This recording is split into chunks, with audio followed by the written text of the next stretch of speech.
ሰላም ሰላም የዩቲዩብ ቤተሰቦች እንዴት ከረማችሁ?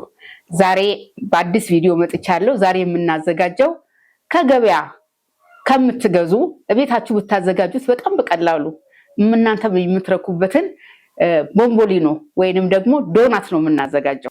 ለልጆቻችሁም ለቤተሰቦቻችሁም ደስ ብሏቸው የምታቀርቡት ነውና አሁን ወደ አዘገጃጀቱ እንሄዳለን። ዶናታችንን ለማዘጋጀት እንግዲህ የሚያስፈልጉን በጎድጓዳ ሳህን ውስጥ 3 የሾርባ ማንኪያ ያህል ስኳር እንጨምራለን። ከዚያ በመቀጠልም 10 ግራም ያህል የዳቦ እርሾ እንጨምርበታለን። ከዚያም በመቀጠል 1 ብርጭቆ ያህል ወተት እንጨምርበታለን። እነዚህን 3 ግብአቶች ከጨመርን በኋላ ስኳሩ፣ እርሾውና ወተቱ በደንብ እስከሚደባለቅልን ድረስ በመምቻ ወይንም በማንኪያ እንመታዋለን። እርሾውና ስኳሩ በደንብ ከወተቱ ጋር ከተደባለቀልንና ከሟሟ በኋላ ለጣዕም ያህል 1 የሻይ ማንኪያ ያህል ቫኒላ እንጨምርበታለን ወይንም ቀረፋ መጨመር ይቻላል። ከዚያም በመቀጠል 2 እንቁላል ሰብረን እንጨምርበታለን። በመጨረሻም የቀለጠ ቅቤ 3 የሾርባ ማንኪያ እንጨምርበታለን። ቅቤ ከሌለን ደግሞ ዘይት መጨመር እንችላለን።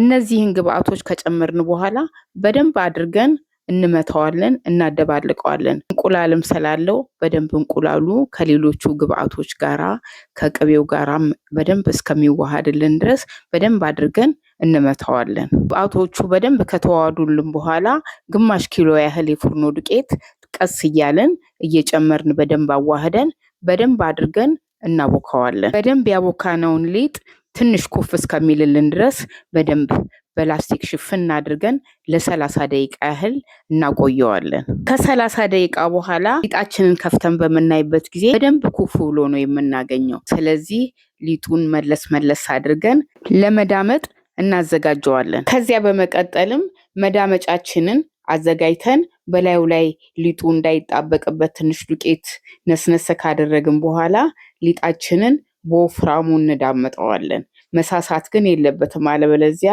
ሳሳ ሊልብን ይችላል። በወፍራሙ የዳመጥነውን ሊጥ በኩባያ ወይንም ደግሞ ሰፋ ባለ ስኒ በክቡ እንቆራርጠዋለን። በክቡ የተቆረጠውን ሊጥ የዶናትን ቅርጽ እንዲይዝልን እኔ የተጠቀምኩት የሃይላንድን ክዳን ነው። እናንተ ደግሞ ከዛ የተሻለ ሌላ ነገር ካላችሁ መሀሉን ትበሱታላችሁ ማለት ነው። ሁሉንም በክቡ የቆራረጥነውን እና ከመካከሉ ክፍት ያደረግነውን ሊጣችንን ደግሞ እንደገና ለ10 ደቂቃ ትንሽ ኩፍ እንዲልልን በሌላ እቃ ላይ ዱቄት ትንሽ ነስነስ አድርገን ሽፍና አድርገን በላስቲክ እናቆየዋለን። እንደምታዩት እንግዲህ በአሁኑ ጊዜ ገበያ ላይ ወጣችሁ እቃዎች ለመግዛት በምትሄዱበት ጊዜ ሁሉ ነገር በጣም ውድ ነው።